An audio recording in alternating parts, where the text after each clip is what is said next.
aquí se masturbó hoy por la mañana?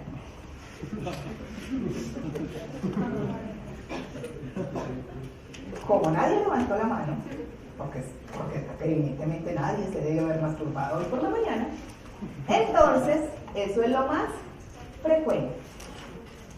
Como es lo más frecuente, eso es lo que queda aquí. No falta quien diga, ay, pues yo, doctora, yo me masturbé por la mañana. Como esa es una única persona y ya no es lo más frecuente, esa persona se saldría del rango de frecuencia. Por lo tanto, ese comportamiento sería un comportamiento no frecuente.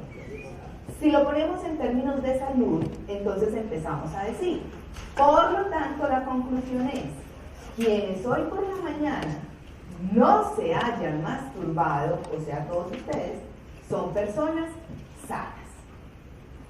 Pero si alguien sí lo hizo, preocúpese porque es una persona enferma, bajo este esquema. Levanten la mano quien de aquí ha tenido sexo anal, o quien ha tenido una relación homosexual, o levanten la mano quien toma anticonceptivos. Esas preguntas fueron las que se hicieron y de esta manera en ese entonces.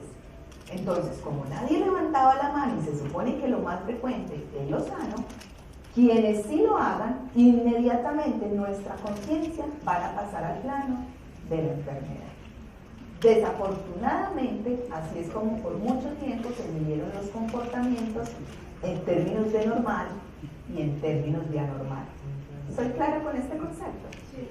Entonces, nuestro cerebro, por algún extraño motivo, empezó a relacionar el concepto de salud con el concepto de normalidad. De hecho, cuando ustedes miran sus exámenes de laboratorio, ustedes nos dicen, ay, voy a mirar si mi examen me salió sano o me salió enfermo. Uno que dice, voy a mirar si me salió normal o me salió anormal. Porque nuestro cerebro, por algún motivo, empezó a relacionar el concepto de salud con normal. E inconsciente y conscientemente también empezó a relacionar el concepto de enfermedad con algo anormal. Pero tenemos que entender que lo que puede ser normal en una cultura puede no serlo en otra. Lo que puede ser normal para unas personas puede no serlo para otros, y sobre todo en términos de comportamiento. Por ejemplo, les ponía aquí esta figura porque hay culturas, es bien sabido, lo saben ustedes más que yo, que en nuestra cultura es un delito tener relaciones sexuales con los cadáveres. Y lo llamamos necrofilia, y lo tratamos en psiquiatría, y la persona tiene prejuicios, y la persona es juzgada y tiene una enfermedad psíquica. Nadie lo pondría en duda en nuestra cultura. Pero hay culturas africanas donde si se muere alguna de las chicas jóvenes de la tribu, los jóvenes de la tribu tienen relaciones sexuales con su cadáver, para que su alma no pene. Bueno, no tan literal, ¿sí? Pero para que su alma no sufra. ¿Sí? En ese mismo orden de ideas, que me entendieron. Muy bien. Entonces, la necrofilia, que para unas culturas pudiera llegar a ser muy negativa, pudiera ser parte de los comportamientos de otra cultura. ¿Quién somos nosotros para ir a buscar? Yo me voy con mi teoría a esta cultura a decirles que están enfermos y que necesitan un tratamiento psiquiátrico, y por dentro el tubo me devuelven a Colombia, porque ellos tienen unas concepciones diferentes. Entonces, chicos y chicas, no existe ni un solo comportamiento sexual que a nivel mundial sea universal. No existe. Hasta el más raro, el más tierno, el más loco, el más feo que les parezca, pudiese llegar a ser parte de los comportamientos propios de una cultura.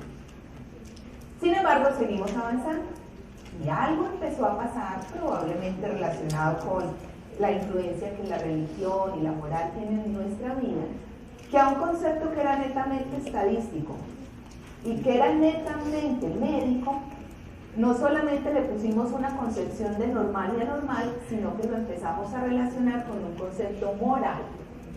Entonces nuestro cerebro empezó a relacionar que lo normal es salud, y por lo tanto la salud es algo bueno. Entonces lo normal es algo bueno. le metimos un concepto de bueno o malo a un concepto estadístico. De hecho, si ustedes miran sus exámenes de laboratorio, ustedes no dicen están sanos o están enfermos. Y a veces ni siquiera dicen, ¿será que están normales o están anormales? Sino que lo que dicen, ¿estarán buenos o estarán malos? Porque nuestro cerebro ya relaciona que si el examen está dentro de los rangos de normalidad, entonces eso es algo bueno, a nadie le gusta estar enfermo. Y que si esos exámenes se salen de los rangos de anormalidad o se ponen en rangos de anormalidad, eso es algo malo. Este es un concepto, chicos, que tenemos que romper. Desafortunadamente lo que nos han enseñado y el trabajo grande que vamos a tratar de hacer hoy es salirnos de ese esquema. No podemos decir si una persona es buena o mala por los comportamientos sexuales que tenga. No podemos decir si una persona es normal o anormal por los comportamientos que tenga. No podemos decir si esa persona está sana o enferma por los comportamientos que tengan, dependiendo de cada cultura en donde estemos, lo cual no significa que no haya unos criterios que sí hayan que tener en cuenta y que nos hablen de enfermedad. Pero es muy difícil, y es el paradigma que quiero que rompamos hoy, que cuando llegue alguien a preguntarles por un tema de diversidades sexuales, de preferencia genérica, de identidad, de comportamientos sexuales, porque es que ustedes les pueden preguntar, doctor, venga, es que yo necesito que me usted me dé una asesoría legal, porque yo quiero ver a mi esposa teniendo relaciones sexuales con otro, entonces yo necesito saber si es un delito, si no, si la puedo después demandar, si me puede mandar a mí. Entonces se puede, eso es una enfermedad, eso es algo normal, eso es algo perverso, eso es algo sucio. Tenemos que entender que en términos de sexualidad, estas palabras se nos tienen que olvidar del lenguaje. Es muy común en nuestro consultorio llegar pacientes, doctora, venga, dígame, mi esposo me está diciendo que tengamos relaciones anales. Si usted me dice que eso es normal, yo lo hago. Pero si usted me dice que eso es anormal y eso es homosexual, y que es un homosexual frustrado y que me está utilizando para quedarse con mi herencia, yo me separo. Imaginen la responsabilidad tan grande. Así me llegan a mí, así les van a llegar a ustedes. Entonces, nosotros no somos nadie para determinar si lo que están haciendo o sintiendo las personas están dentro de estos rangos. ¿Queda claro este concepto? Ahorita les voy a explicar dentro de cuál concepto queda. Solamente por entender que de todas maneras esto no es nuevo, esto tiene pues toda una historia, incluso antes de Alfred Kinsey y de Sigmund Freud hubo otras personas que trabajaron muchísimo el tema de la sexualidad y los comportamientos, pero retomando desde esta época, pues recordar que en la época del Renacimiento viene este personaje que se llama Freud, en una época, plena época victoriana, donde hablar de placer sexual era igual a muerte, pero como él era tan amigo de la reina Victoria, pues fue bastante inteligente. Entonces no se puso a hablar del placer sexual desde el placer propiamente dicho, sino desde la enfermedad. No, es que las mujeres que sienten placer tienen histeria. Son mujeres histéricas. ¿Sí? La que no tiene orgasmos es una mujer con anedonia. Entonces empezó a hablar del placer sexual, pero desde la patología. Y hoy en día es una persona que tiene una influencia muy grande en algunas personas que se dedican al área de la sexualidad. Desde mi posición, desde mi aprendizaje, desde mi conocimiento, nos dio unos aportes muy interesantes que hoy en día no todos tienen la validez que en su momento tuvieron. Pero es interesante saber que se hicieron aportes relacionados con el tema. Luego viene Alfred Kinsey, probablemente algunos y algunas de ustedes lograron ver una película que salió bastante amañada, entre otras cosas, tampoco es tan cercana a su realidad, pero lo importante a rescatar es que Alfred Kinsey hizo una investigación muy importante en Estados Unidos, bastante amplia, con una muestra bastante significativa, acerca de comportamientos sexuales en la población estadounidense. La mayor conclusión que le dio la vuelta al mundo y que digo yo se podría llevar al resto de países es que en temas de comportamientos sexuales existe una doble moral. Grandísima. Una cosa es lo que decimos que hacemos y otra cosa es lo que realmente hacemos. Entre otras cosas porque nadie tiene por qué salir de su espacio de intimidad a contar lo que está haciendo, nadie tiene por qué decir qué hizo anoche, nadie tiene por qué decir cuál es su preferencia genérica, su identidad. Pero en términos de que incluso cuando se pregunta en un espacio contenido y seguro, la gente es capaz de reconocer que cuando sale a la calle a decir soy homofóbico, eso no se hace, vas a discriminar, por detrás estamos haciendo cosas muy diferentes. Somos unas culturas que tienen una doble moral muy grande. todo un estudio para mostrar eso, pero bueno, por lo menos permitió que el tema se pusiera sobre la mesa. La sexualidad y su ejercicio han sido consideradas como algo sucio, pecaminoso, vergonzoso, incluso genera morbo, ¿no? A nosotros en la maestría en sexología, yo soy médica de profesión, me fui a hacer la maestría, les aseguro, chicos y chicas, que nos dieron por ahí 3 o 4 clases solamente sobre cómo decirle a la gente que uno es sexólogo. Ese era el tema de la clase, cómo manejarlo, sobre todo para quienes eran solteras, porque cuando conocían a alguien, ¿qué haces? Soy sexóloga, o de plano espantaban a la pareja, o tenían unos imaginarios interesantes, no quiere decir que no sea cierto, pero no, tienen unos imaginarios, entonces es un tema, no es, ay, soy abogado, soy ingeniero, soy arquitecto, soy sexóloga, generalmente genera asombro, pero también se relaciona que con los años la sexualidad fue relacionada con palabras como perversión, desviación o aberración sexual. Hoy quiero que atiendan que por lo menos desde la sexología clínica esos términos no se usan. Díganme ustedes cuáles son sus aberraciones sexuales. Eso ya suena como una cosa horrible. Vamos a hablar de las perversiones sexuales que hay en este salón. Ya de entrada suena como, uy, ¿cuál es el enfermo que hay acá? ¿Quién es anormal? Porque yo no tengo ninguna perversión, entonces seguramente no soy yo. Si ustedes van a ir a una conferencia, vean, un sexólogo habla sobre aberraciones sexuales, o de plano está muy atrasado en los conceptos, o le pide ese nombre para ser llamativo y después va a aclarar que así ya no se llama. Hoy en día nosotros estamos buscando un lenguaje que sea más descriptivo de un fenómeno y que sea menos valorativo. Por eso nosotros no hablamos de esto, sino que hablamos de expresiones comportamentales de la sexualidad o comportamientos sexuales. Miren que suena distinto. ¿Cuáles son tus aberraciones versus cuáles son los comportamientos sexuales? Que de alguna manera te enriquecen o pueden entorpecer tu vida dependiendo cómo los uses, ¿no? Entonces, es tratar de que ustedes también utilicen los términos adecuados. Vea, alguien me enseñó con la aberración sexual. O no, esos transis son muy pervertidos, ¿verdad? Nada de eso. Palabras que nunca vamos a volver a mencionar, por lo menos desde el punto de vista lógico y desde el punto de vista profesional. Vamos entonces a aclarar unos conceptos básicos fundamentales para poder entender el tema de las identidades. Es súper frecuente que cuando se habla de estos temas, no sé, que entrara una persona trans aquí al grupo, entonces uno empieza, pero niña, ¿es hombre o es mujer? ¿Entonces le gustan los hombres o las mujeres? Y si se acuesta con un hombre y tiene pene, entonces es homosexual, o es bisexual, o qué, o es pansexual, ay, ¿eso qué es? Ay, no, ¿será que son cisgéneros? ¡Oh, ¿cómo así no? Entonces, hay un montonal de términos que si no los conocemos nos vamos a enredar, pero a mi modo de ver, la forma como lo he entendido y lo trato de transmitir, si uno tiene claros estos conceptos, de verdad que es un tema bastante lindo y fácil de entender. Pero para poderlos entender, el primer concepto que vamos a aprender hoy es el concepto del continuo en sexualidad. Nosotros estamos muy acostumbrados a ver la vida en polos, blanco y negro, normal y anormal, bueno y malo, sano y enfermo. Pero se nos olvida que hay una gama de intermedios, todos absolutamente válidos, y que a veces porque no los mencionamos, no los significamos. Ustedes saben que el dicho que dice, lo que uno no menciona no le da un significado. Y si no, hagamos aquí un ejercicio interesante. Vamos a ver quién gana. Tareita, porque no me duerman ahí sentadas. Yo voy a decir una palabra, y en lo más rápido posible me van a decir la palabra contraria. ¿Listos? Es decir, hagamos un ejercicio. Si yo digo blanco, están despiertos. Muy bien. Una persona presa. Libre. Libre, perfecto. Una persona agradable. Está como muy fácil, ¿no? Vamos a ponerlo un poquitico más difícil. Vale, no más fácil. Lo voy a hacer más fácil todavía.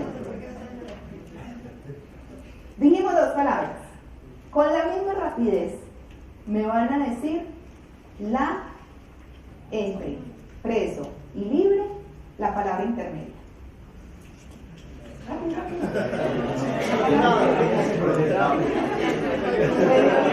Preso. Casados.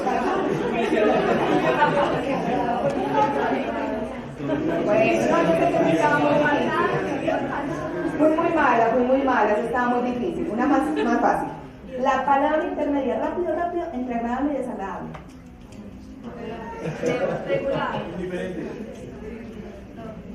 ¿De qué nos damos cuenta con esto, chicos? Nuestro lenguaje no es inclusivo. El lenguaje no tiene palabras inclusivas, y si no tiene palabras inclusivas, nuestro cerebro no le da un significado. Por eso es importante mencionar las cosas con el nombre que tienen. Les aclaro que si vamos a aprender terminología relacionada con el tema de identidades y vamos a poner los nombres, no es porque estemos diciendo que esa persona tiene una característica especial, que requiere un trato especial, pero es porque hay que mencionarlas para poderles dar un significado. ¿Qué es el continuo? Es algo que tiene dos extremos y en la mitad una gama de intermedios, todos absolutamente válidos. Vamos a hacer, por ejemplo, el continuo entre dos colores, entre el color blanco y el color negro. ¿Serán los dos únicos colores que existen? No. ¿Qué tal que la pregunta fuera? Miren que es que ya cuando uno lo entiende, hasta le parece ilógico. ¿Cuál de estos dos colores es el color sano? ¿Cuál es el color interno? Entonces no falta que diga, el blanco es el sano porque los hospitales son blancos. Ah, entonces el negro es enfermo, o sea, estás vestida de enfermedad. Por allá tú tienes una camisa muy sana. Es que no tiene sentido, de verdad que cuando uno ya lo entiende, pierde sentido tratar de definir si está sano o enfermo. ¿Cuál de esos dos colores es el color normal y cuál es el anormal? Son dos colores. ¿Cuál de esos dos colores es el color bueno y cuál es el color malo? Quitándole esa concepción pues moral que tenemos de infierno. Ah, que es que el blanco es el bueno y el negro es el malo, entonces estamos vestidas de maldad. No, simplemente son dos colores. Romper ese paradigma no es sencillo, pero ojalá salgamos entendiendo que no nos vamos a volver a meter en términos de normal y anormal, sano, bueno, enfermo, sano, sino que nos vamos a meter en el concepto de un continuo y que todo lo que hay en ese continuo se va. Existe, por ejemplo, un concepto del sexo, ¿sí? Un continuum del sexo. Vamos a describir qué es la palabra sexo para poder entender ese continuo, pero si yo estuviera hablando del continuum del sexo, yo tendría en un extremo una persona que se dice mujer, porque tiene todos sus órganos sexuales complementariamente reproductivos a los órganos sexuales de un ser que en el otro extremo se llama hombre. Pero ¿será que con respecto al sexo es lo único que existe? Hay otras variedades. Hoy yo no voy a profundizar en todos los continuos que existen, pero vamos a aprender unos conceptos para que integremos eso. El primer concepto que vamos a aprender es el concepto de sexo. Díganme, chicos y chicas, ¿qué entendemos por la palabra sexo? Lo que se les venga a la cabeza, no porque estemos aquí hoy. ¿Qué es el sexo? Si no sabemos eso, va a tener que cambiar de chavo. ¿Qué será el sexo?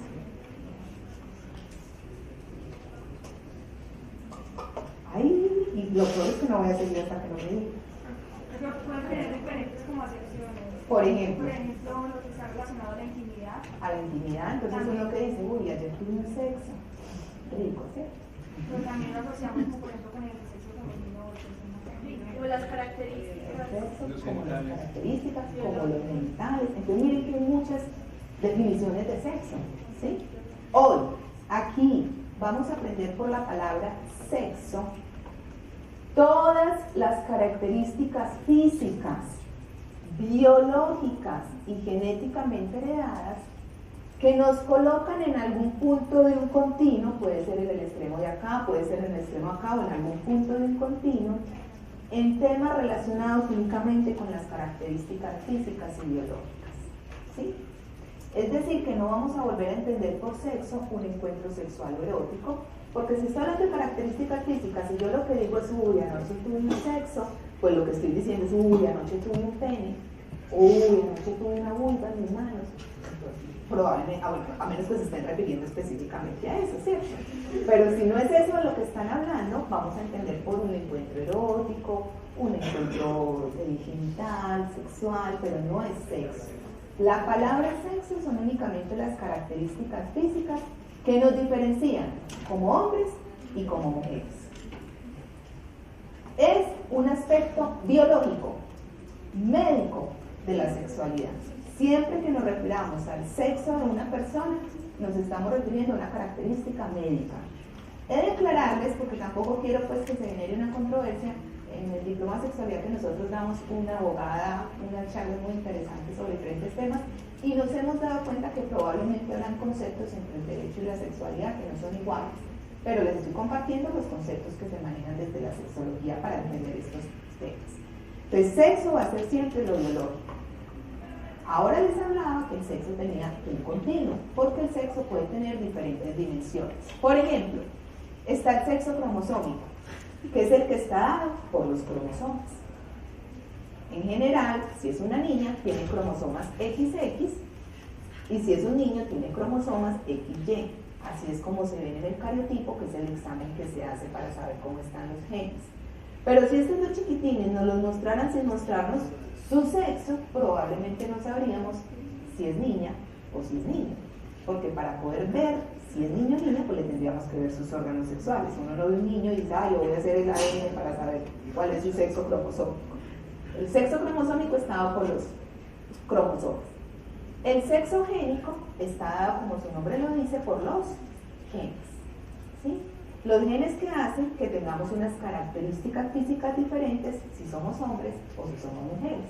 Es decir, que tengamos mamas, o por lo menos que el crecimiento de las mamas sea diferente al de los hombres, que no tengamos tanto vello corporal, que no nos cambie la voz como le cambia a los hombres. Esas características físicas están dadas por el sexo génico, el que está dado por los genes, asociado al sexo gonadal, que es el que está dado por las gónadas, que es muy fácil. Cromosómico por los cromosomas, génico por los genes y gonadal por las gónadas. ¿Cuáles son las gónadas en el hombre? Los testículos. ¿Y cuáles son las gónadas en la mujer? Los ovarios. Las trompitas nos comunican los ovarios con el útero. Embriológicamente hablando, los ovarios y los testículos cumplen la misma función y se desarrollan en la misma parte. Luego viene un sexo que se llama el sexo hormonal, que está dado por las hormonas.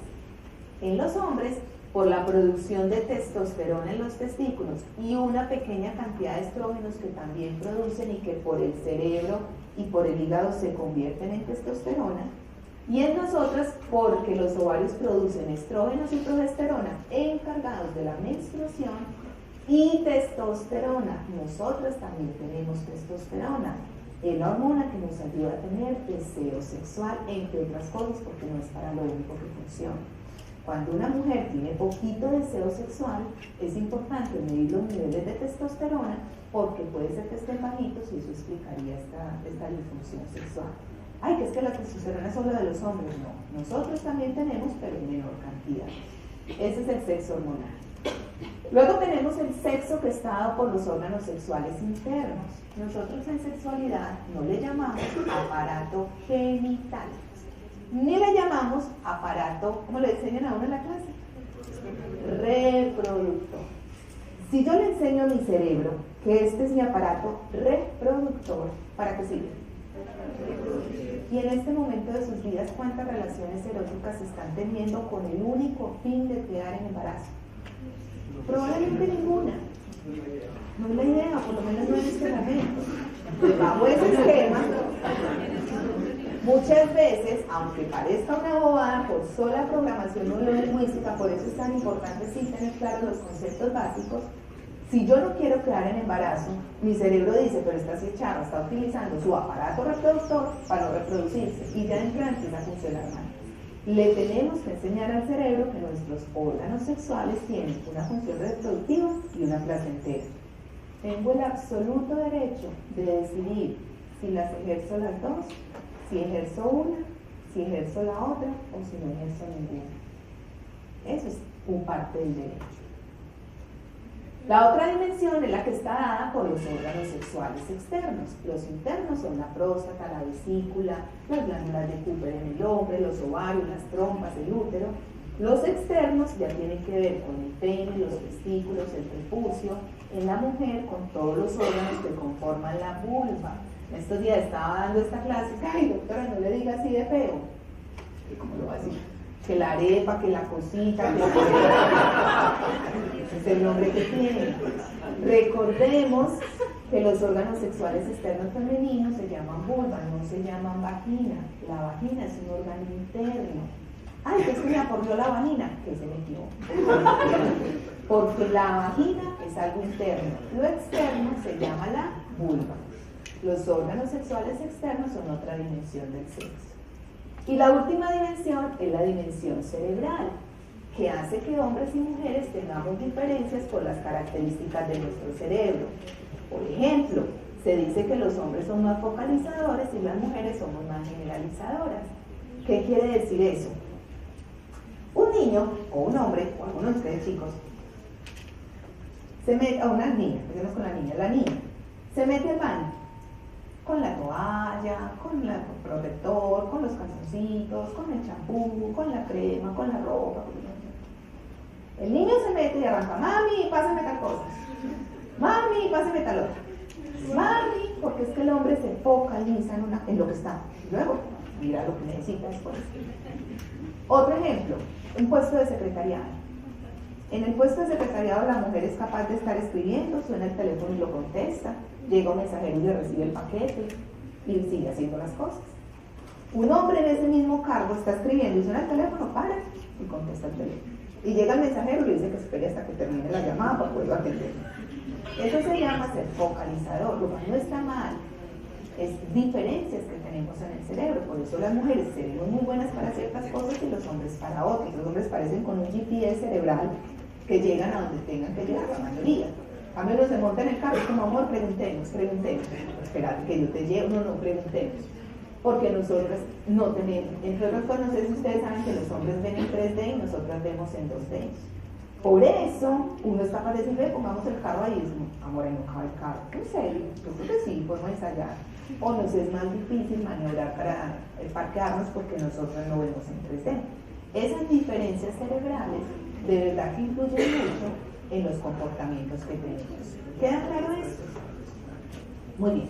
¿Cuáles son las 7 dimensiones del sexo? ¿No las apuntaron? Cromosómica, génica, gonadal, hormonal, órganos sexuales internos, externos y la dimensión cerebral. Entonces miren que el sexo desde lo biológico tiene muchas dimensiones. Uno no podría decir que una persona solamente es hombre porque tiene un pene, porque hay que mirar todas las características que corresponden al sexo. ¿Qué es el género de una persona? ¿Cómo expresa su sexualidad? O sea, por ejemplo, el que hayamos asociado que el color rosado es un color femenino, a pesar de que simplemente sea un color, o que digamos, no, es que las niñas juegan con Barbie, los niños juegan con este otro muñeco, es una construcción social en torno a la expresión de la sexualidad. Y en función del sexo de la persona. Entonces, el género ya no es un concepto biológico de la sexualidad, sino que es un concepto social. Lo que la sociedad dice que yo debería de hacer en función del sexo al que pertenezco. El sexo está dado en términos de hombre y de mujer. El género ya está dado en términos de masculino y femenino.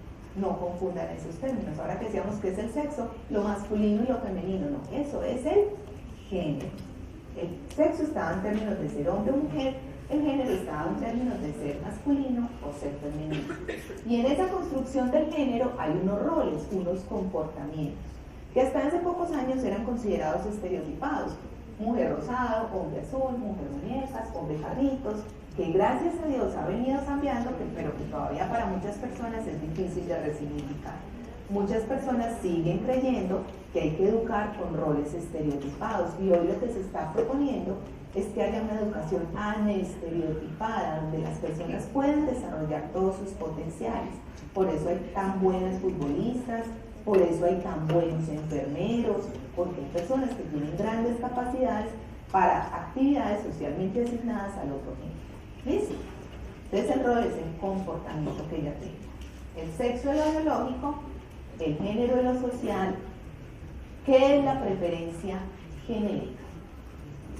La preferencia genérica, también conocida, pero si probablemente ustedes le llaman principalmente orientación sexual, nosotros ahora les digo que le llamamos es preferencia genérica, es la atracción que yo siento por alguien, sea hombre, sea mujer, sea hombre o mujer, sea una persona trans, con el ánimo de vincularme con esa persona de manera afectiva o de manera erótica. Entonces aquí vamos a romper un paradigma también que hay.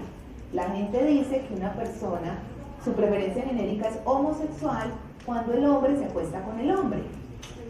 Pero a ver, ustedes chicas, si tienen una gran amiga a la que quieran infinitamente, probablemente no desde el punto de vista erótico, sino afectivo, una hermana, su mamá, una gran amiga, y tienen un vínculo con ella, el vínculo con ella está siendo una relación literal homosexual, de tipo afectivo. Si ustedes chicos tienen un gran amigo, con ese amigo están teniendo una relación homosexual de tipo afectivo. Si ya tienen un encuentro erótico, pues sería una relación homosexual de tipo erótica. Pero no nos asustemos con las palabras, desatanicemos los conceptos. El hecho de vincularme con una persona del mismo sexo o del mismo género no necesariamente tiene que ser desde el punto de vista erótico. Sin embargo, como esa es una palabra que asusta tanto, porque nos asustamos con las palabras, la palabra que nosotros utilizamos en el lenguaje sexológico es que si ustedes hombres tienen ese gran amigo hombre, que es su amigo, no para hacer el amor, sino porque lo quieren como amigo, ese está haciendo una relación homosocial. ¿Sí? Si ustedes tienen una gran amiga, están teniendo una relación homosocial. Si ustedes tienen relaciones con hombres y con mujeres de tipo afectivo, entonces somos bisociales. Y si no le tenemos miedo a la palabra, entonces reconocer lo que yo digo desde hace muchos años, que fue la propuesta que aún persiste, y es que todos nacemos con un potencial bisexual y que dependiendo de las experiencias que tenemos, los permisos que nos damos, los gustos y las atracciones, podemos desarrollar o un potencial heterosexual o un potencial homosexual o quedarnos en el potencial bisexual. Es una posibilidad. No todos nacemos heterosexuales y nos convertimos en homosexuales, o nos pega la homosexualidad, o es una enfermedad que nos dio y nos cambió algo que teníamos bueno, o es un gen malo con el que nací que me... No, simplemente es una condición de vida. ¿Queda claro? Como no es el tema de hoy, no vamos a profundizar en el tema de preferencias genéricas, porque hoy vamos a hablar de identidad, pero que tengamos claros los conceptos. Dime, precioso. Gracias. ¿Qué es la identidad? Como el reconocimiento propio. ¿En qué sentido? ¿Me quiero? Pues como ¿O soy bonita? como me reconozco, como el reconocimiento que me doy. Ok. Con el sexo Pues, asignado y con el género Ok, asignado. exacto. Como te digo, me reconozco como un hombre inteligente, me reconozco como, o con qué cosa. Entonces, la identidad ya no es un concepto biológico, que ya nos quedó claro cuál era, ya no es un concepto social, que lo es el género, sino que es un concepto psicológico. Es la percepción íntima, subjetiva, de sentirme hombre o sentirme mujer. Si yo te pregunto, ¿te sientes hombre o te sientes mujer? ¿Tú qué dirías? Hombre. Si yo te pregunto, ¿te sientes hombre o te sientes mujer? ¿Tú qué dirías? Mujer. Y lo respondemos con cierto dejo de lógica, como de doctora. Es decir, si salgo allá y a la primera persona que pase le pregunto, venga señor o señora, o sea, ¿usted se siente hombre o se siente mujer? Y dice, ay, pero que están hablando allá, pues que pregunta tan boba. O claro, doctora, que soy un hombre, o claro que soy una mujer. Porque hemos creído que eso es lo normal y que por lógica yo me tendría que sentir un hombre si tengo pene y me tendría que sentir una mujer si tengo vulva. Pero resulta que no siempre es así. Y hoy probablemente nos vamos a encantar con las estadísticas que demuestran que no siempre es así. Aunque yo tenga una concordancia entre mi sexo, mi género, mi identidad y mi preferencia genérica, eso no siempre pasa. Si ustedes tienen claros esos conceptos, les aseguro que ya este tema lo entendemos, ¿sí? Hagamos el ejercicio conmigo. ¿Cuál se supone que es mi sexo? Digo se supone porque por ahí hay un dicho que dice caras vemos sexos. No es necesario que se los muestre para que me crean, así que supongamos que me crean. Listo. Tengo vulva. ¿Mi sexo sería? Mujer. ¿Qué representación social estoy haciendo? ¿Femenina o masculina? Entonces mi género sería femenino. ¿Cuál es mi identidad? Perfecto, esa es la respuesta. Eso hay que preguntar. No les dé miedo preguntar. Ay, es que hay una persona trans, ¿cómo le pregunto? Como me lo preguntarían a mí, doctora, ¿usted se siente un hombre o se siente una mujer? Ah, yo me siento un hombre. Ah, perfecto. Ah, yo me siento una mujer. Ah, perfecto. No les dé miedo preguntarlo. Chicos y chicas trans están acostumbrados y les parece un acto de decencia que les pregunten. No que se suponga que si llegó vestido de falda, entonces se va a sentir mujer y por lo tanto tratémosla como ella, aunque tenga pene. No, pregunten siempre por la identidad de la persona. ¿Cómo te sientes? ¿Sí? Si yo les digo que me siento mujer, entonces tendría sexo de mujer, género femenino, me siento mujer, ¿y cuál es mi preferencia genérica? También hay que preguntarla. Ay, yo creo que tiene un anillo, entonces va a ser casada, entonces va a ser heterosexual. No, tienen que preguntar. No partir del principio, si llega un hombre trans o una chica trans, es homosexual. Entre otras cosas, porque vamos a aprender que a ellos no se les llama homosexuales, ni bisexuales, ni heterosexuales.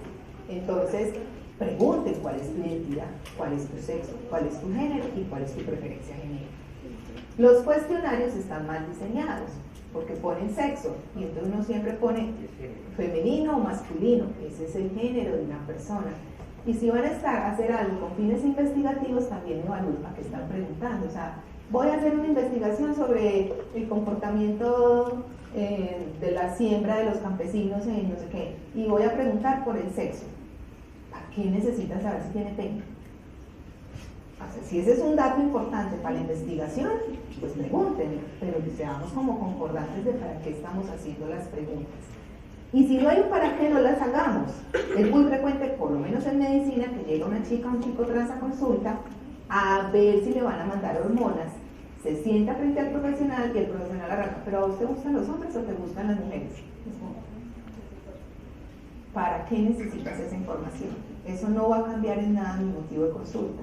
No es necesario que sepas si me gustan los hombres, si me gustan las mujeres, o hay una razón, ¿no? Quisiera saber si tienes una pareja, tu pareja cómo está viendo tu hormonoterapia, que ella sabe qué cambios van a haber, menos, es distinto. Pero tengamos cuidado con qué es lo que estamos evaluando, no solamente preguntar por preguntar. ¿Les quedan claros los conceptos básicos? Sexo, género, identidad y preferencia genérica, ahí están. Ya conocemos lo que es el continuo, el sexo, el género, el rol, la preferencia genérica y la identidad. Y no olvidarnos que así como la homofobia, la transfobia hoy es diagnóstico médico, psiquiátrico. Anteriormente, tanto las preferencias genéricas como la identidad eran enfermedades. Los médicos las diagnosticábamos y las teníamos que tratar. Ya no son enfermedades, pero sí es una enfermedad que requiere tratamiento, la homofobia y la transfobia. Y requieren tratamiento porque tienen las mismas causas de la xenofobia, el racismo y las violencias. Y requieren el mismo tratamiento. ¿Queda claro? Muy bien. Nosotros le pusimos a la charla romper un paradigma, pero primero hay que entender qué es un paradigma, qué es lo que estamos rompiendo acá. Rápidamente entender que un paradigma es un modelo absoluto, definitivo de cómo son las cosas, de cómo tendrían que ser las cosas, de que si yo lo aprendí así es, de que si mi papá me lo dijo, es de esa manera y no hay otra manera de ver las cosas, que a veces se vuelven únicos y no logramos ver otras formas de ver la vida. Generalmente los paradigmas son incuestionables y quien se atreve a cuestionarlos pierde estatus o es descalificado. El que se atreve a romper un paradigma, el que se atreve a hablar de un paradigma en otro sentido pierde estatus. Por ejemplo, y se los digo con honestidad, con mucha honestidad, no es el tema trans lo que yo más hago. Yo me dedico a otras cosas. Trabajo con parejas, personas con disfunciones sexuales, tengo una clínica, tengo muchas cosas. Una de las cosas que tengo es la corporación con el grupo de transeres. Podría decir con mucha humildad que soy una de las médicas en Medellín que está hablando del tema. Y por hablar del tema he perdido mucho estatus. Hay gente que le da miedo hablar con uno, como que la que habla con trans, no le habla cuando le pesa, cuando llega Caro acá de barba y establecen y crean límites y limitan nuestra mente. Cuando nos pegamos de paradigmas fijos y rígidos, nos limitamos. Generalmente nacen por un consenso cultural y social. A alguien se le ocurrió decir que era anormal ser trans, entonces se fue perpetuando y ya quedó como en el colectivo imaginario. Detienen la ciencia y no la dejan avanzar con el tiempo. Dan estatus, los paradigmas dan estatus. Y sobre todo cuando estamos en guetos, o sea, un grupo de gente homofóbica que se junta, tiene un estatus, y si alguna persona, uno lo ve por ejemplo con los estratos socioeconómicos un poco más altos, de pronto el señor que más homofóbico era, que más chistes homofóbicos hacía, llega a consulta porque su hijo le dice que es homosexual, y es no, ¿y cómo vamos a decir? ¿Y cómo yo qué voy a hacer? Y es más pensando en el estatus que va a perder que en lo que está pasando con su hijo. Y a veces son difíciles de aceptar porque desenmascaran la ignorancia. Entonces tenemos que entender que a veces romper un paradigma es aceptar que lo que teníamos por consenso propio era parte del desconocimiento. Lo más importante de esto es entender que los paradigmas pueden cambiar. ¿Y por qué? Hagámoslo con este ejemplo. ¿Por qué? ¿Cómo nace un paradigma? ¿Por qué para nosotros es difícil? ¿Cómo nace?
Todas aquellas que rompieron paradigmas en su planeta y hoy hacen parte del planeta Tierra.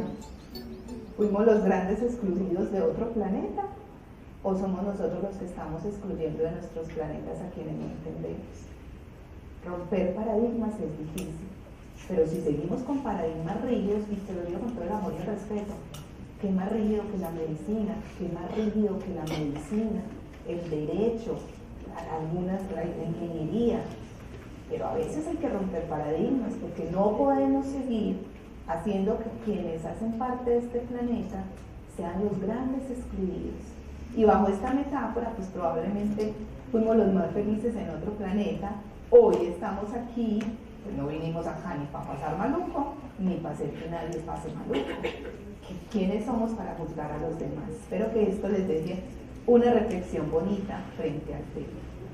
Y con esa introducción de cuáles son los conceptos básicos, de si podemos hablar o no de normalidad en sexualidad, de entender que hay un conjunto de continuos y que hay diferentes formas de ver la vida, hoy nos vamos a dedicar específicamente al tema de las discordancias sexogenérico-identitarias, las personas transgénero, transexuales y no conformes con el género. Discordancias.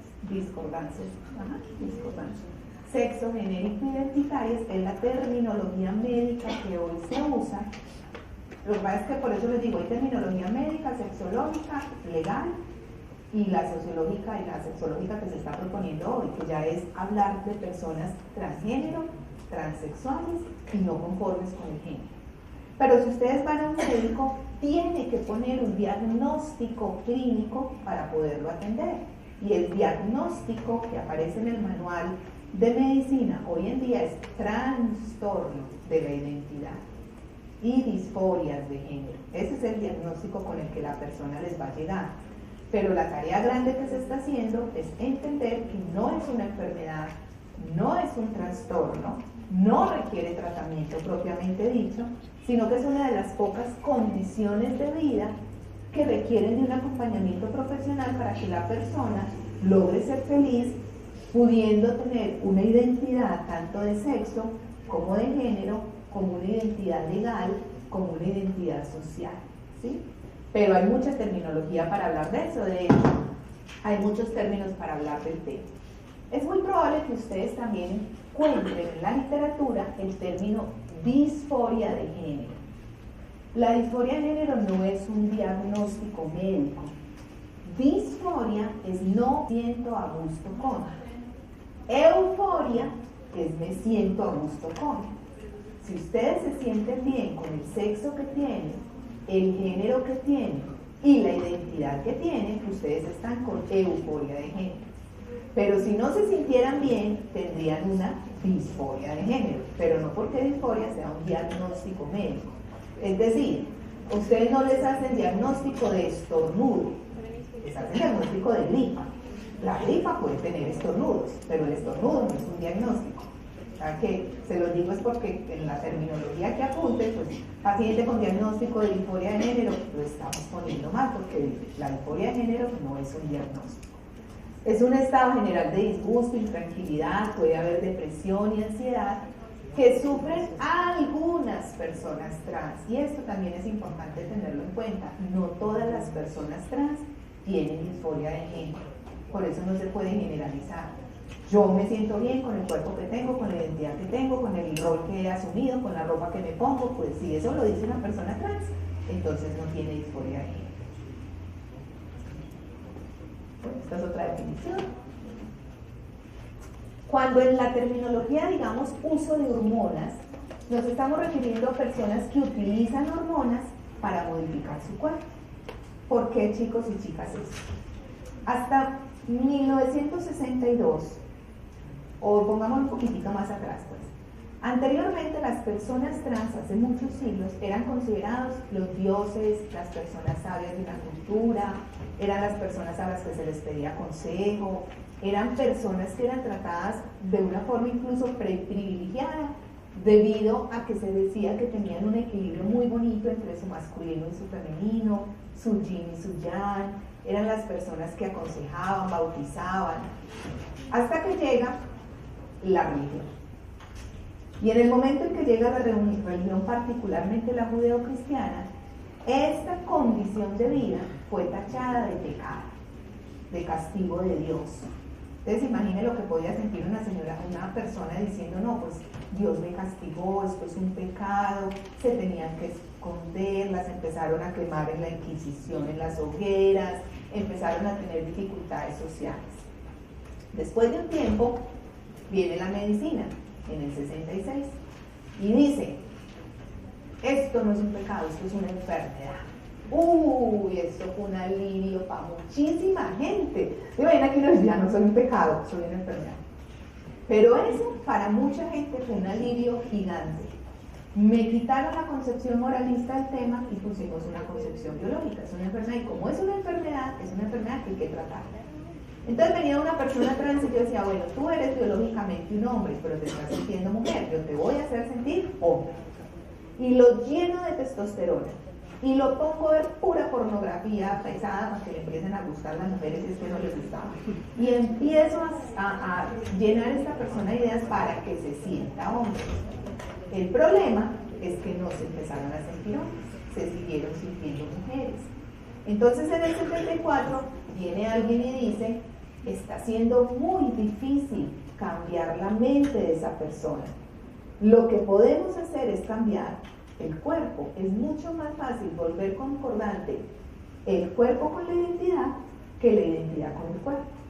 Entonces solo hasta esa época surgen los tratamientos hormonales para generar unos cambios en el cuerpo que le permitan a esa persona volver su cuerpo concordante con la identidad que tiene. ¿Queda claro eso? Entonces cuando hablamos de uso de hormonas nos estamos refiriendo a la utilización de unas hormonas para que hayan esos cambios en el cuerpo. Cuando hablamos de reasignación quirúrgica, cosmética o estética, nos estamos refiriendo a las cirugías o procedimientos estéticos o cosméticos que se pueden hacer para volver mucho más concordante el cuerpo con la identidad. En el grupo de nosotros hay personas mayores de 45, 50 años que biológicamente al tener un cuerpo hombre son muy barbudos. Y anteriormente el protocolo decía, usted tiene que asumirse 2 años como mujer y a los 2 años yo veo si le dejo que tome hormonas. El médico era el que decidía. Entonces imagínese uno bien barbudo para asumirse como mujer cuando todavía no siente su cuerpo concordante con su identidad. Eso es lo que se decía anteriormente. Era como unos años de prueba. Eran unos años de prueba. Ahorita que les habla el protocolo te cuento cómo. Pero ya ha cambiado pues, pero imagínense en ese momento, entonces ahora ellos y ellas pueden hacer una serie de reasignaciones estéticas y cosméticas, el láser, los cambios en la voz, las lipo, las mastectomías o ponerse mamoplastia, una serie de cambios para que su cuerpo sea concordante con la identidad que tiene. Y cuando hablamos de rol cruzado, nos estamos refiriendo a que la persona vive en un rol concordante o correspondiente al otro género o al otro sexo, para que tengan como conceptos claros cuando los mencionemos. ¿Quedan claros estos? ¿Qué es una persona cisgénero?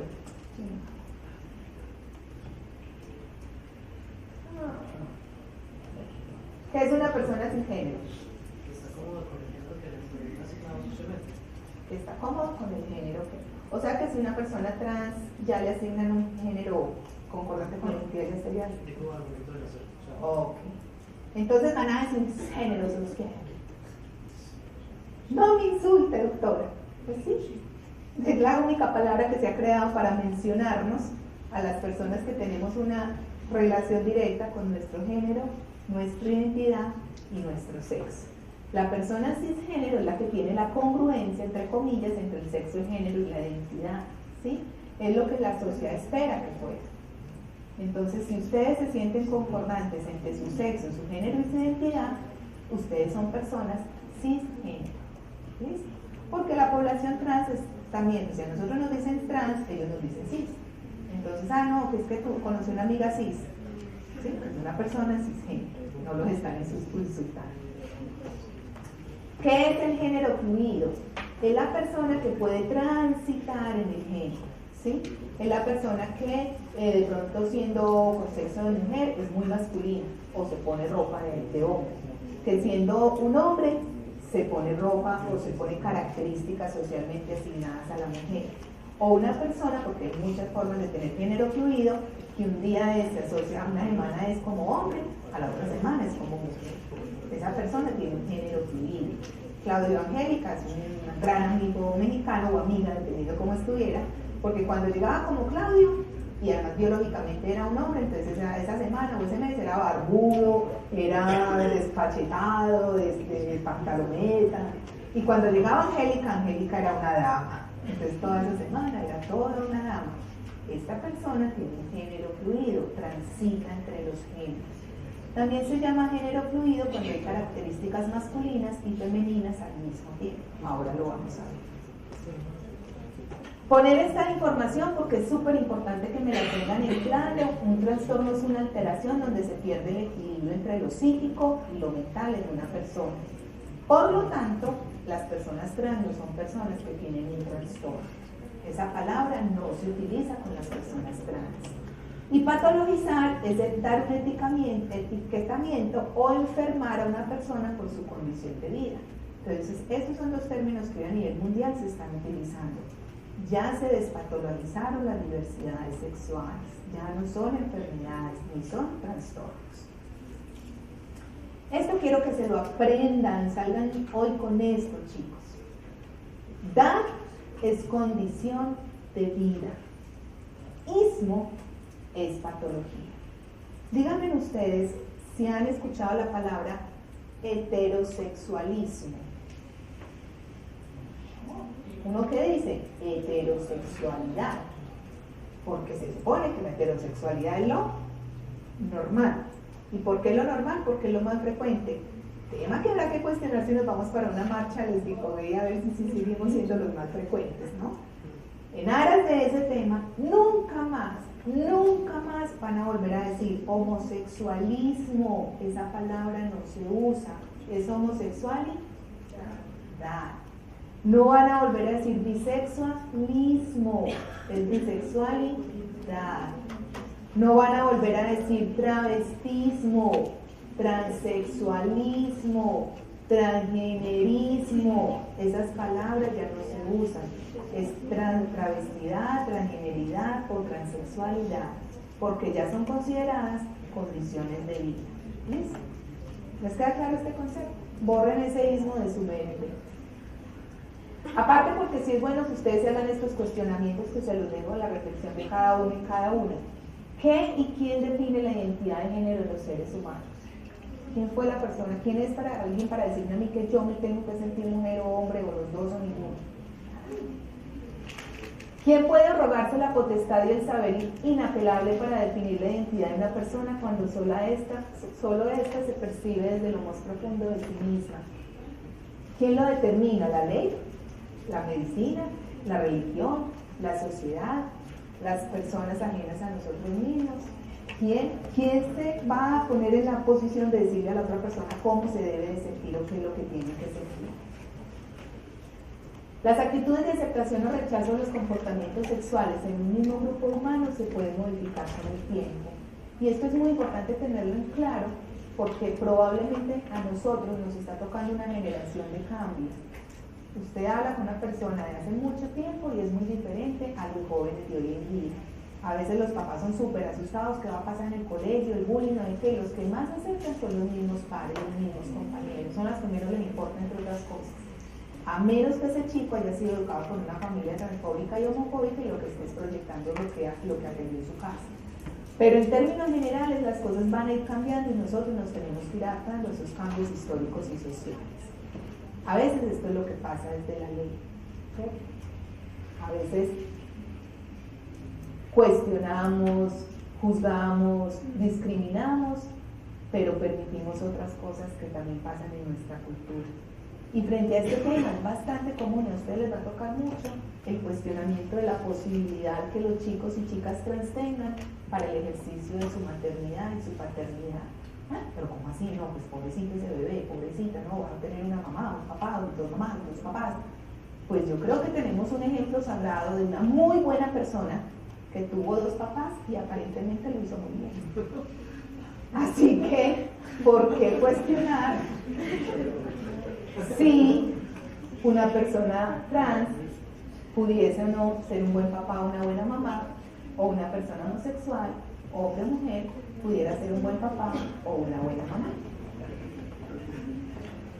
También para pensar como cuando sale literatura relacionada con el tema, inmediatamente salen prejuicios, pero hay que recordar hace poco con las famosas cartillas que salieron y generaron tanta polémica, porque como hay que poner el tema sobre la mesa, es mejor quedarnos calladitos. Y entender que al final, así llegamos a este mundo, como seres humanos. Ni buenos, ni malos, ni normales, ni anormales. Llegamos como seres humanos y vamos a estar ubicaditos en cualquier punto del conflicto. Nosotros debemos adoptar una actitud objetiva y científica en cuanto a la sexualidad, en cuanto a nuestra profesión, que no imponga nuestro propio sistema de valores y que además nos proyecte respeto hacia las personas que vamos a atender con las diversidades sexuales. Debemos tener un conocimiento real de la sexualidad, de las diversidades sexuales, sin prejuicios, sin señalamientos. Nosotros no debemos juzgar a nadie, es que esa no es la función de nosotros. Lo cual no significa una permisividad absoluta. Hay ciertas características que requieren de un acompañamiento. Significa que debemos tener empatía y aceptar el comportamiento siempre y cuando no se me vayan a olvidar de este siempre y cuando. Dicho en otras palabras, en comportamientos sexuales, en diversidades, todo se vale, todo, siempre y cuando no dañe a la persona, a la pareja o a terceros. Si lo que yo estoy haciendo le está haciendo daño a otra persona, ya no se vale, ya no es, esto es mi comportamiento sexual. No, ya no se vale. Siempre y cuando no se obligue a nadie a hacer algo que no quiera. Y eso implica niños, adolescentes, ancianos, personas con discapacidad, personas que no puedan tomar decisiones por sí mismas, animalitos. Y no esté en contra de la voluntad de la persona. Si eso se cumple, no le hacemos daño a nadie, las personas involucradas están de acuerdo, tenemos conocimiento, no nos están obligando a hacer nada, se vale. Pero si se rompe este paradigma, entonces ya no se vale porque ya sí sería un delito. No nos podemos aprovechar del desconocimiento, la inconsciencia, la discapacidad de otras personas para obligarlas a hacer cosas que no desean. Rápidamente, hablando ya del tema de identidad propiamente dicho, hay una terminología que evidentemente no se la voy a leer, simplemente para que se den cuenta. Miren, en 1830 ya se empezaron a hacer las primeras investigaciones relacionadas con el tema de diversidades en identidad. Y todos esos son referentes y nombres que han venido teniendo. Por eso cada que monto la conferencia quiero ver cuál es el nombre nuevo que tienen todas estas situaciones que al final vienen siendo lo mismo, ¿sí? Son todos los nombres que han tenido a lo largo de la historia. ¿Cuál es la razón de por qué una persona teniendo cuerpo de hombre se siente mujer o teniendo cuerpo de mujer se siente hombre? Se han hecho miles de investigaciones al respecto. Va a pasar lo mismo que pasó con el tema de preferencias genéricas. Hasta 1974 se consideraban enfermedad y ya desde el 74 no, porque tocó demostrar, tocó reconocer que las causas que hacen que una persona sea homosexual son exactamente las mismas que hacen que una persona sea heterosexual. Las mismas. Si es un gen, si es una hormona, si es una si una persona lo es por eso, pues también es homosexual por eso. O sea que la homosexualidad no es una enfermedad, pero las disforias todavía, las identidades, todavía se seguían estudiando, se siguen estudiando y al final va a pasar lo mismo. Esta es la hora que a pesar de todas esas investigaciones no se tiene una razón de por qué la persona tiene esta sensación, y la conclusión a la que se ha llegado es que al igual que la preferencia genérica es una condición de vida. Ni los estudios biológicos, genéticos, hormonales ni psicológicos han proporcionado una explicación satisfactoria a la causa. Entonces, ni idea. Perdonarán ahí que no les diga cuál es la causa, probablemente dirán, ya que me digan por qué para poderlos entender. Probablemente la razón del por qué una persona se siente así es la misma razón por lo que las personas cisgéneros nos sentimos así. Sí hay que hacer unos diagnósticos diferenciales. A mí me pidieron que hiciera la diferencia y por favor tenganlo en cuenta entre ser una persona trans y ser una persona intersexual. Son dos cosas absolutamente diferentes. La situación intersexual es un tema relacionado con el sexo, es decir, que cuando esa persona nace, tiene unos órganos sexuales que pueden ser de muchos tipos. Pueden ser una persona anteriormente llamada hermafrodita, o se llama intersexual, o puede ser una persona pseudohermafrodita, o puede tener una condición que se llama Klinefelter-Turner, que eso se diagnostica por los cromosomas. Esas son características del sexo. Quiere decir que una persona intersexual tiene unas características en sus órganos sexuales que no lo ponen en el extremo de hombre o en el extremo de la mujer, sino en algún punto del continuo. Pero eso no tiene absolutamente nada que ver con el tema que estamos trabajando, que es un tema de identidad. ¿Usted es trans o es intersexual? Como donde lleguen a hacer esa pregunta y quien los está escuchando conozca el tema, no va a volver donde ustedes. No, pues yo vengo donde mi abogado que me dé una asesoría y me pregunta que yo soy intersexual o trans, estamos en la olla. O sea, ¿a usted qué le interesa? ¿Si me siento mujer o hombre o si tengo pene o vagina? Dígame qué es lo que quiere saber. Entonces, ojo, porque no tiene nada que ver la intersexualidad con las identidades. ¿Queda claro ese concepto? Muy bien. Pero hay que hacer diagnósticos diferenciales. Por ejemplo, en el grupo ya tenemos 3 chicos y chicas que se asumieron como chicos trans, 2 chicos trans y una chica trans, que fueron echados de su casa, los dejaron en la calle. Uno de ellos, lo cuento porque me lo ha autorizado, se dedicó a hacer performance de un artista, de hecho se puso el nombre del artista, y cuando logramos, después de mucho, que le hicieran el cariotipo, resulta que tiene una deficiencia suprarrenal congénita, por lo tanto, sus cromosomas son de hombre, pero sus órganos sexuales son muy parecidos a los de una mujer. Entonces, esa situación médica hace que él se sienta un hombre porque cromosómicamente tiene cromosomas XY, pero sus órganos sexuales no lo son. Entonces, muchas veces discriminamos a la persona, la echan a la calle, no tenemos ni conocimiento de qué está pasando y resulta que hay una situación de eso. Por lo tanto, es un diagnóstico diferencial. Que de los 187 chicos y chicas que hasta ahora, desde el 2013, se han ido transeres, ha habido 3 casos, para que saquen ustedes la proporción. Pero esa es la razón de por qué a todos y todas hay que hacerles un cariotipo para poder definir qué es lo que está verdaderamente pasando. El cariotipo es ver cómo están los genes. ¿Queda claro? Diagnóstico diferencial. Otro diagnóstico, la hiperplasia suprarrenal congénita, tumores virilizantes, resistencia a los andrógenos, cromosomopatías, que son problemas cromosómicos. Hay una serie de situaciones médicas que antes de empezar el tratamiento hay que descartar. Ahora, casi que decir, ojalá no le salga nada de eso, porque si le sale, pues requerirá tratamiento, en cambio, si no le sale nada, pues simplemente es una persona trans, un ser humano con esa característica.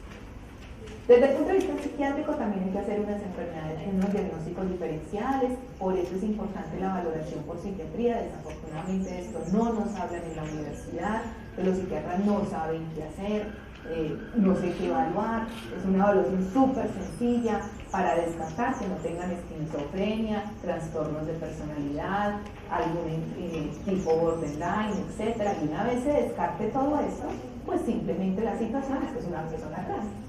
No es un diagnóstico, sino una condición. ¿Qué diría abajo, niñas?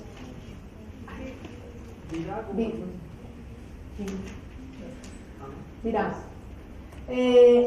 pues la pongo porque realmente como ellos se asumieron así, el hijo de Angelina Jolie y Brad Pitt, son mujeres que tienen aspecto, ademanes y actitudes que se consideran propios de los hombres desde muy chiquititas, pero se asumen como... ¿Y eso no pasa?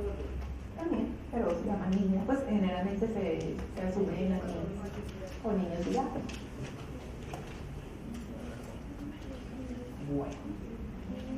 Esto también es importante tenerlo en cuenta, y es que la gente cree que todos los trans son adictos, ansiosos, depresivos, han intentado suicidar, drogadictos, no.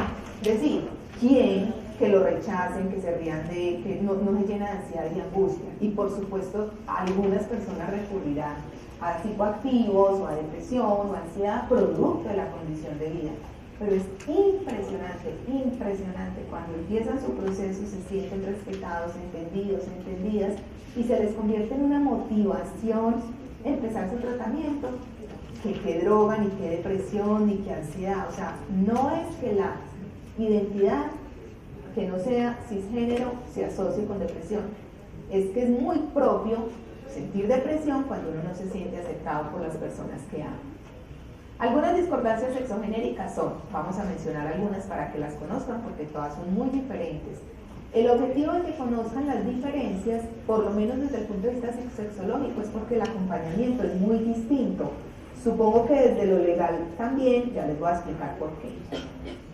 La travestidad es el gusto o placer por vestirnos o tener comportamientos socialmente asignados al otro género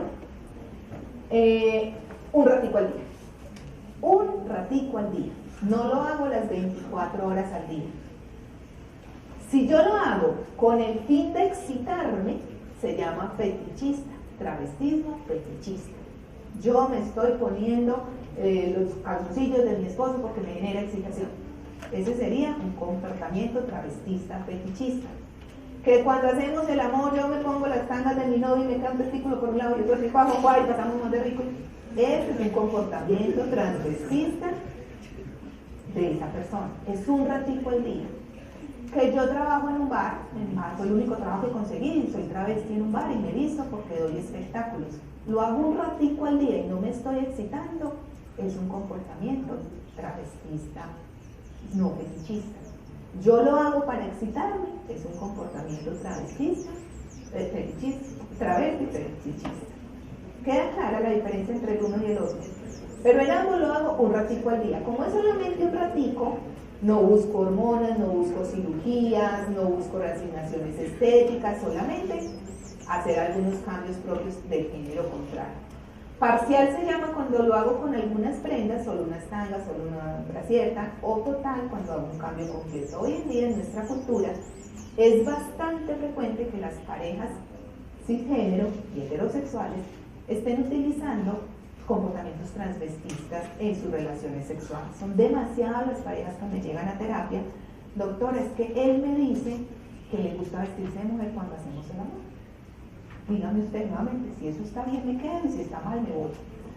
Y es como entender, se han hecho muchas investigaciones del por qué muchas mujeres aceptan que su hombre se vista de mujer, lo cual él disfruta muchísimo durante el encuentro sexual, no porque ella sea homosexual, sino porque se sabe que cuando una persona cambia su rol, inmediatamente cambia su comportamiento. Si yo a los chicos que están aquí sentados hoy, por jugar, les pintara una uña, algo pasa en el psiquismo que empiezan a molestar. ¡Ay! No, pues ya, nosotras nos llegamos a poner un bigote de mentiras, ¿y qué empezamos a hacer? Oh, no, soy hombre. Eso pasa en el encuentro sexual. Entonces lo que ellas dicen es, cuando él me hace el amor vestido de mujer, me hace sentir muchísimo mejor a que cuando me lo hace no transvestido.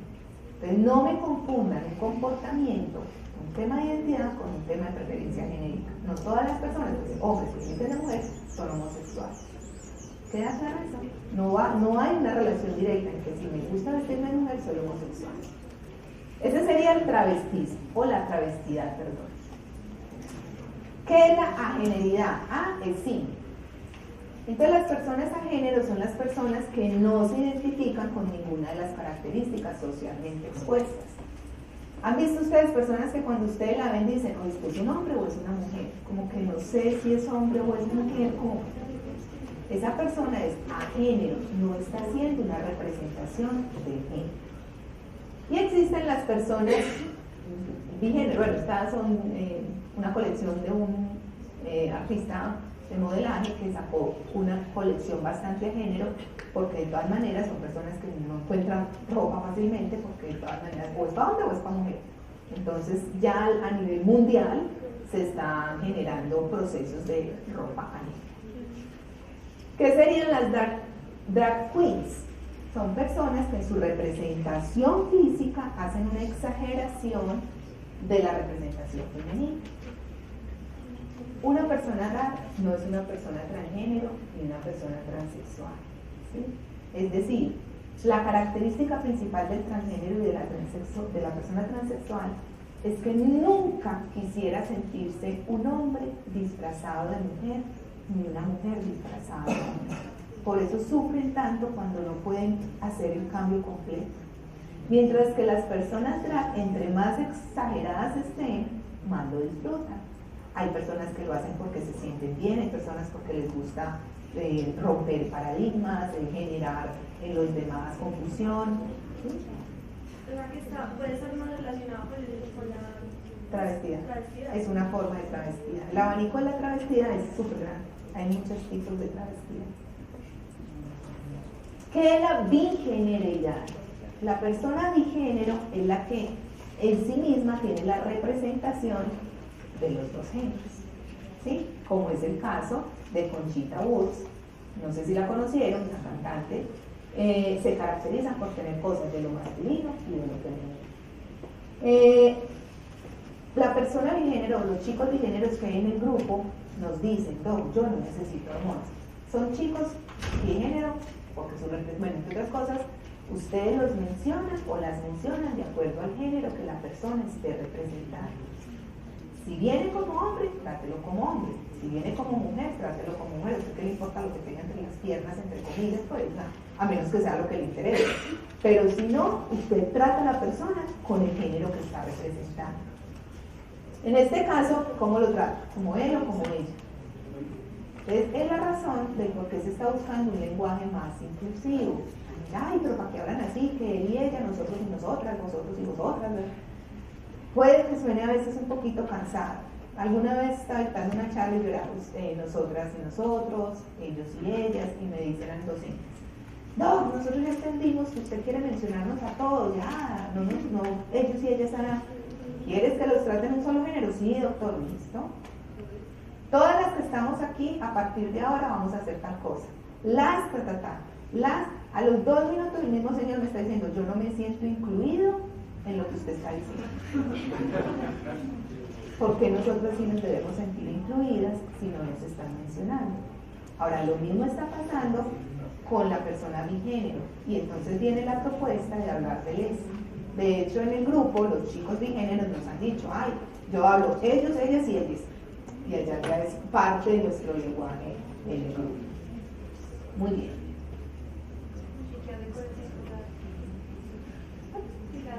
Ella.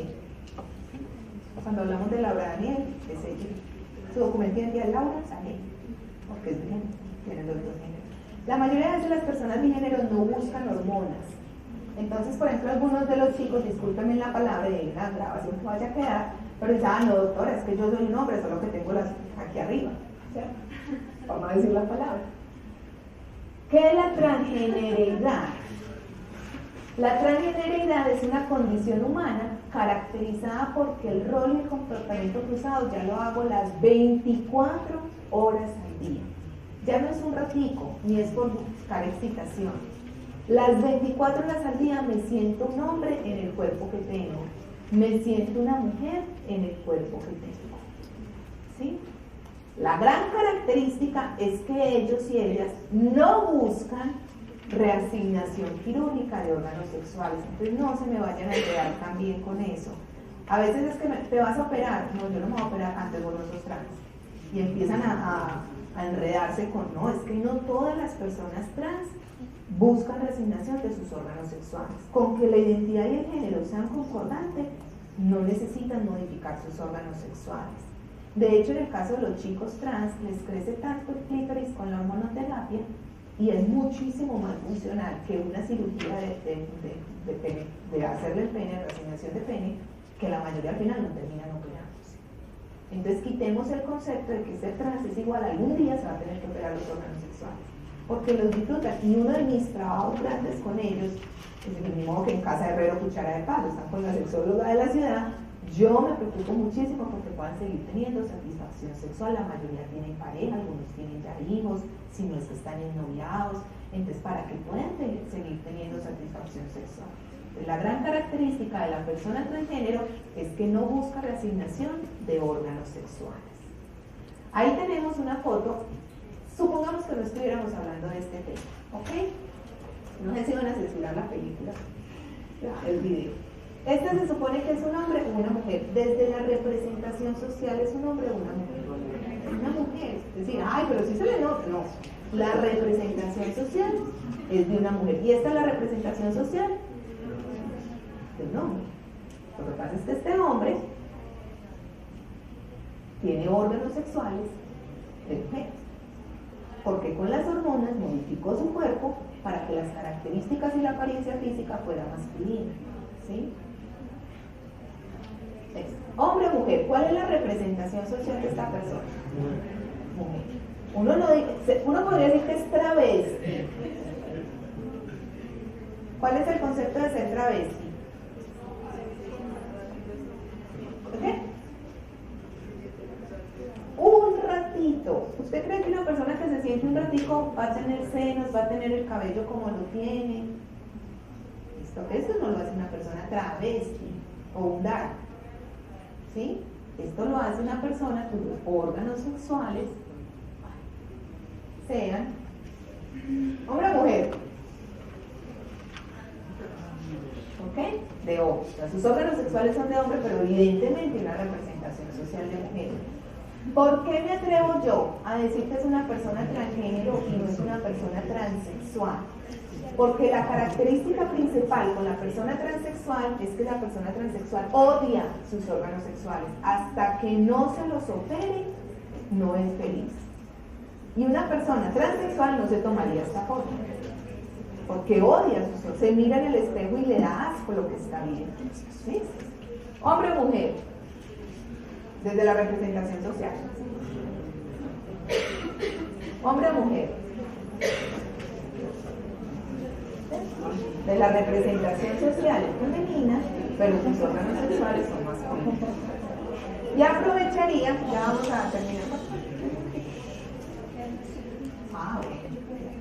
Y aprovecharía para hacer la cuñita de que tengamos mucho cuidado, porque ahora que se está visibilizando tanto la población trans, lo que pasó ahora con la modelo, etcétera, esos comentarios que se hacen, no, es que sigue siendo un hombre, no, es que tiene genes de hombre, no, es que es hombre con respecto a qué, al sexo. Bueno, si le quieres decir hombre porque tiene un pene, pero a esta persona la vas a tratar porque el 1% de su cuerpo es de hombre, o la vas a tratar de mujer porque el 99% de su cuerpo es de mujer.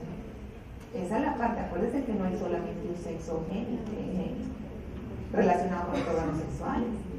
Entonces, la situación es tratar al ser humano que tenemos al frente. ¿Sí? Hombre o mujer. Muy bien. Distinto a la transexualidad. La transexualidad es lo mismo, las 24 horas al día, con el rol cruzado. Anteriormente nosotros decíamos una persona que se siente atrapada en el cuerpo, que no le pertenece, pues todo lo decíamos. Ellos mismos y ellas mismas nos han enseñado, no, doctora, es que yo no estoy atrapado en el cuerpo, es que este es mi cuerpo. ¿Por qué me dice que estoy atrapado en un cuerpo? No, simplemente que este cuerpo que tengo lo voy a modificar. La gran diferencia de la transexualidad con respecto a la transgeneridad es que sí buscan reasignación de órganos sexuales y hasta que no se los operan, no se sienten felices. Esa es la gran diferencia. Entonces no todas las personas son, por ser trans, se quieren operar, todas son homosexuales, todas son peluqueras, todas son prostitutas. No, para nada. No tiene nada que ver mi sentir y de mi identidad con mi capacidad profesional o educativa o académica. Pronto las oportunidades no serán las mismas. Esto para mostrárselos, no lo voy a hacer mucho énfasis, pero sí quisiera que vieran que con el paso de los años ha venido cambiando la estadística. Cuando yo hablaba de este tema, decíamos que una de cada 11.000 personas era trans hombre y una de cada 13.000 personas era trans mujer. Eso lo decíamos hace 2 o 3 años, en 2015. Pero hoy la estadística es casi de una en cada 900. Miren cómo ha venido cambiando, de 13.000 a 900. Y la relación que a nivel mundial es que por cada hombre trans habían 3 o 4 mujeres trans. Y de hecho la gente conoce más a la población de mujeres trans. Pero en transeres, cambiamos todas las estadísticas, hay una mujer trans por 2 a 3 hombres trans. El 65% de la población de transeres, que en este momento van 182, son hombres trans. Entonces también es una población bastante amplia de la que hay que hablar.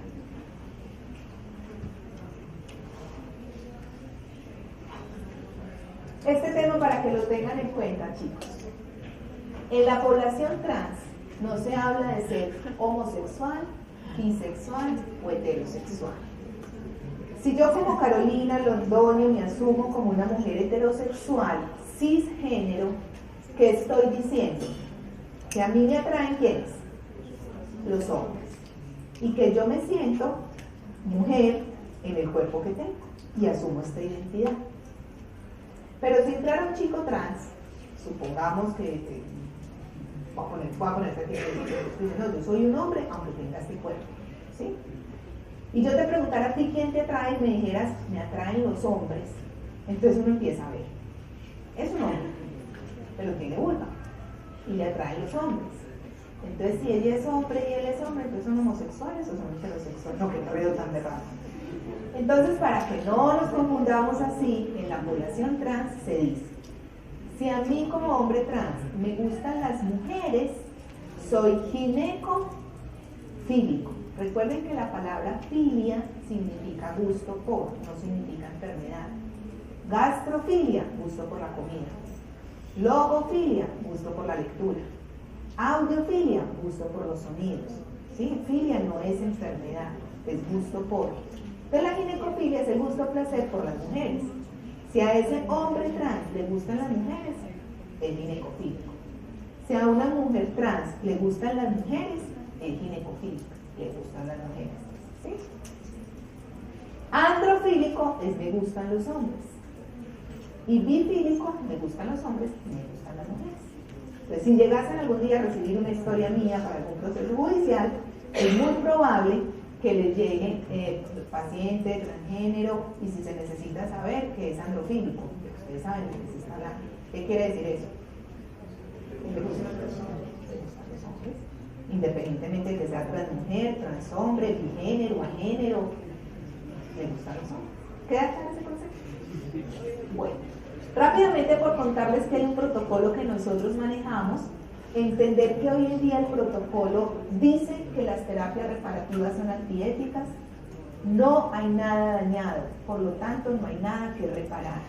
Le voy a poner hormonas, lo voy a poner a ver pornografía, le voy a poner electroshock sin anestesia, le voy a hacer un montón de cosas para que se cure. Hoy es antiético, no se pueden ofrecer terapias reparativas, ni para la preferencia genérica, ni para las identidades. doctora, yo vengo con mi hijo porque él dice que es una mujer, pero yo tuve con un niño y necesito que se sienta hombre. Ofrecer un tratamiento para eso es antiético.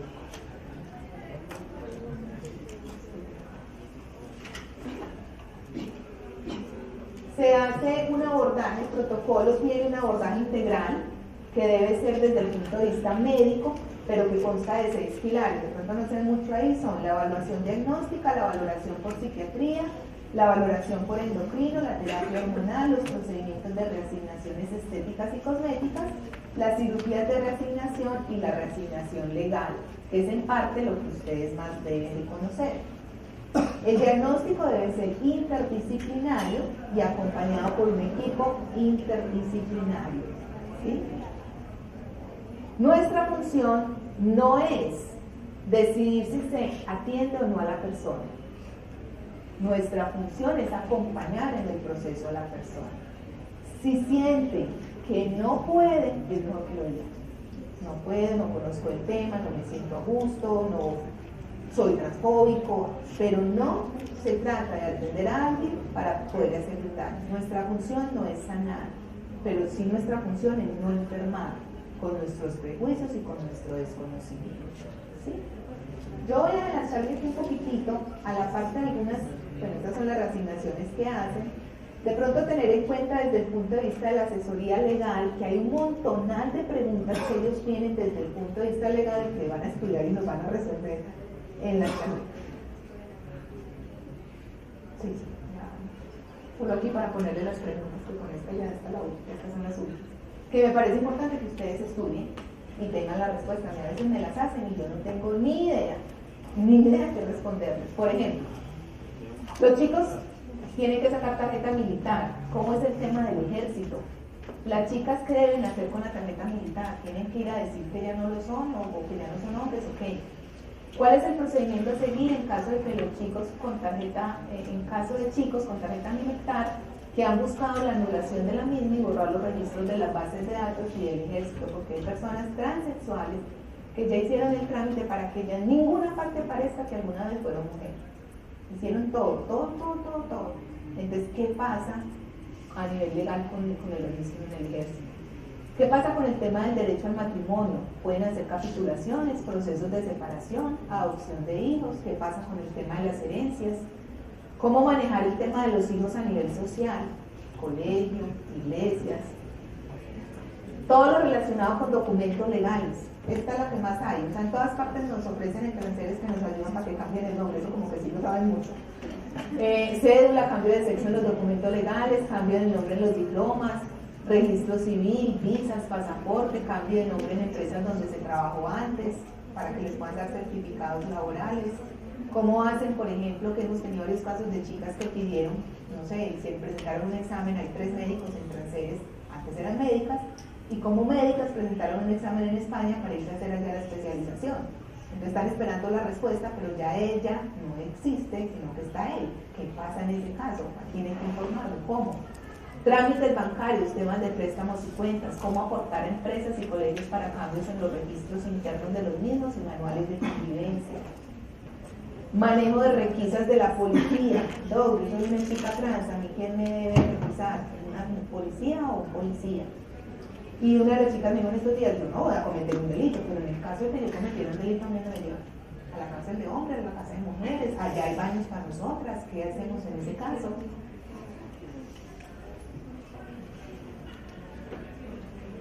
Hay muchas dudas con respecto a salud. ¿Cuáles son los derechos actuales que la EPS le tiene que cubrir en el tema de seguridad social?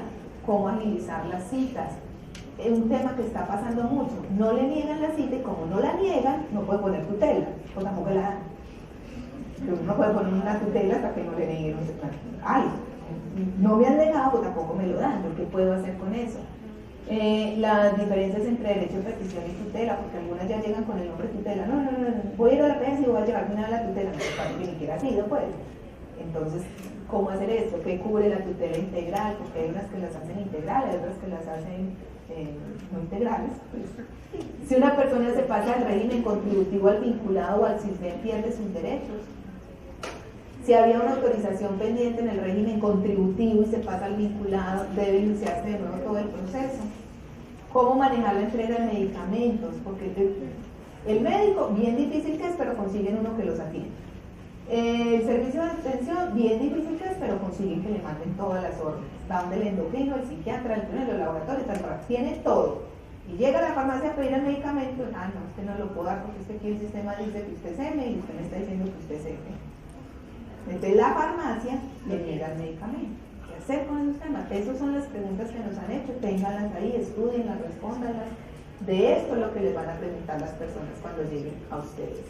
Todo lo relacionado con el tema de adopción y registro de los bebés.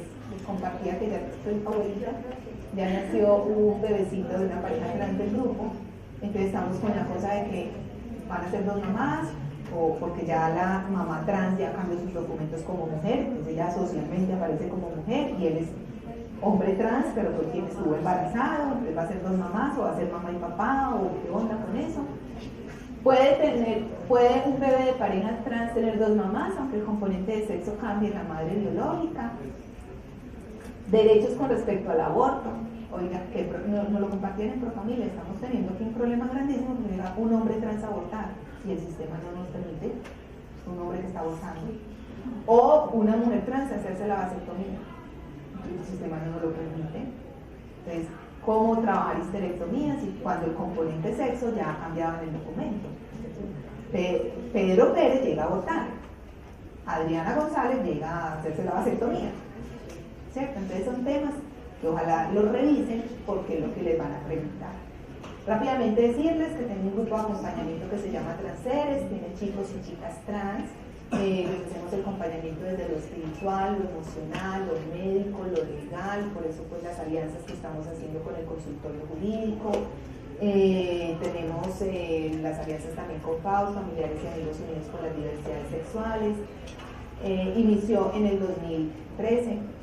La niña más chiquitica del grupo tiene 7 añitos, la persona más adulta tiene 86 años, que fue la que pudo empezar a ser feliz. Hemos logrado, para sorpresa de muchos, pero también para romper paradigmas, que ya las 2 niñas trans del grupo hicieran su primera comunión como niñas trans en la iglesia y pudieron ir vestidas de niñas. Entonces también como, ay no, la iglesia no va a dejar, no, tampoco hay problema por ese lado. Entonces también tenemos que empezar a entender que a veces no, que es una vida muy difícil, que van a sufrir. Si bien es cierto, en el grupo hay 3 o 4 chicos y chicas que se dedican al tema del estilismo, que lo hacen bastante bien, la gran mayoría son profesionales en diferentes áreas de salud, hay 4 abogados, incluso algunos que litigan, tenemos 5 médicos, hay publicistas, hay ingenieros, hay arquitectas, hay de todas las carreras, para que también empecemos a quitar el imaginario de que están destinados al fracaso. Gran parte de ellos tienen pareja, muchos tienen hijos, están casados, no perdieron a su pareja cuando hicieron el tránsito, algunos sí, son las mejores amigas. Entonces, no es un tema para satanizar. Si a mí me preguntan, y con esto concluyo chicos y chicas, las personas trans, para mí, son personas evolucionadas que vinieron a enseñarnos muchísimo. Escucharlas y entenderlas es la mejor manera de trascender en el conocimiento. Créanme que tienen mucho para enseñarnos. Aprendamos a escucharlas. Nuestra función es, con lo que sabemos, darles un servicio. Pero vinieron a enseñarnos al mundo que a veces hay que romper paradigmas y que ojalá estas personas no vayan a ser las que mandamos a otro planeta porque aquí no los pudimos entender.